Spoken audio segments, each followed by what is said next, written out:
নমস্কার, আমি শান্তনু পাত্র। তোমরা এখন দেখছো অ্যাম্বিশন স্টাডি।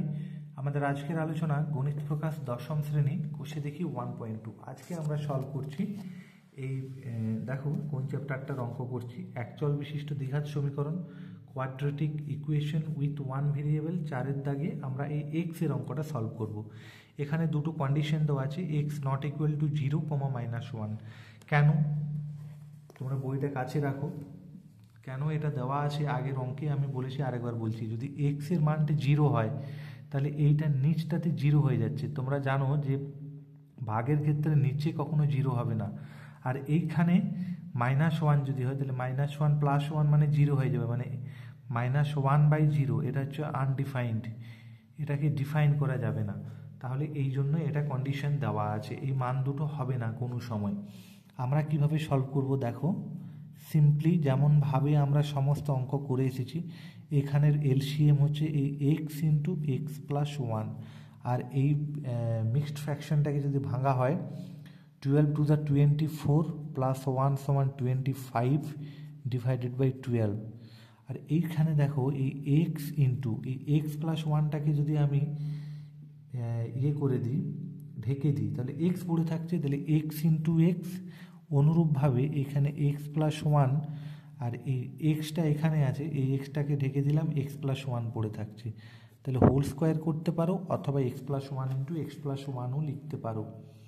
এটা হচ্ছে এক্স ইন্টু এক্স মানে এক্স স্কোয়ার, আর এটা হোল স্কোয়ার করতে পারি এক্স স্কোয়ার, বা এরকম করতে পারো এক্স স্কোয়ার প্লাস এক্স, আর 1 দিয়ে যখন গুণ করছি প্লাস এক্স প্লাস 1, আর এই নিচটাতে এক্স স্কোয়ার প্লাস এক্স, এই যে এক্স স্কোয়ার প্লাস এক্স, আর এটা যেমন আছে থাকলো 25/12।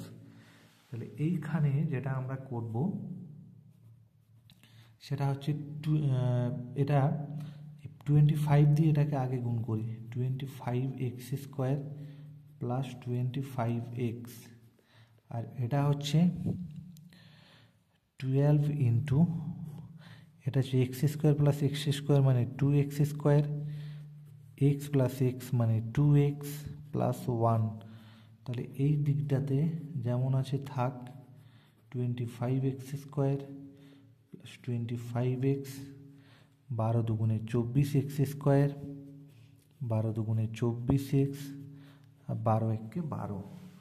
এরপর এই সবগুলোকে লেফট সাইডে নিয়ে আসছি। এটাকে লেফট সাইডে নিয়ে এলে 25x স্কোয়ার, এইটাকে এর কাছে নিয়ে এলাম, -24। এখানে প্লাস 25x দেওয়া আছে, আর এখানে প্লাস 24টাকে এর কাছে নিয়ে এলাম, আর প্লাস 12টাকে এদিকে নিয়ে এলাম, -12 = 0। ক্যালকুলেশন এটাকে করলে হচ্ছে শুধু এক্স স্কোয়ার পড়ে থাকছে, এটার ক্যালকুলেশন করলে শুধু এক্স পড়ে থাকছে, আর এই -12। তাহলে -12কে আমরা ভাঙতে পারি 4 3 12, 12 = 4 × 3, তার মানে 4টা প্লাসের দিকে থাকবে, তাহলে প্লাস 4x মাইনাস 3x, মানে আলটিমেটলি এটা সমান এই এক্সটা। আর এটাকে এইরকমভাবে ভাঙতে পারি। তাহলে এই দুটো থেকে কি কমন যাবে? এই দুটো থেকে কমন যাচ্ছে এক্স। তাহলে আমার পড়ে থাকছে এক্স প্লাস 4, আর এই দুটো থেকে কমন যাবে, দেখো এখানেও মাইনাস আছে, এখানেও মাইনাস, তাহলে মাইনাস কমন যাচ্ছে সবার আগে।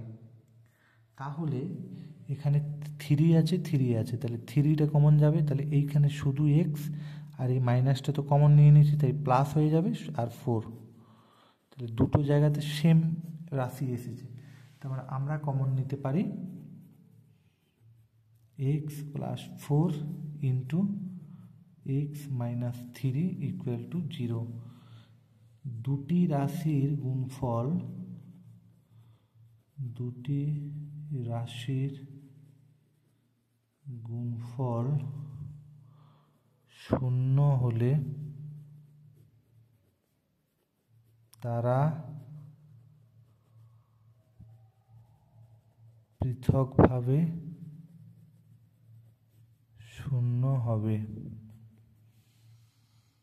Therefore হয় x प्लस 4 इक्वल टू 0 और x इक्वल टू -4 नतुबा x -3 इक्वल टू 0 और x इक्वल टू 3 দুটো মান এখানে আমরা নির্ণয় করেছি এবং আমরা এরপর এখানে লিখতে পারি দেয়ারফর নির্ণেয় সমাধান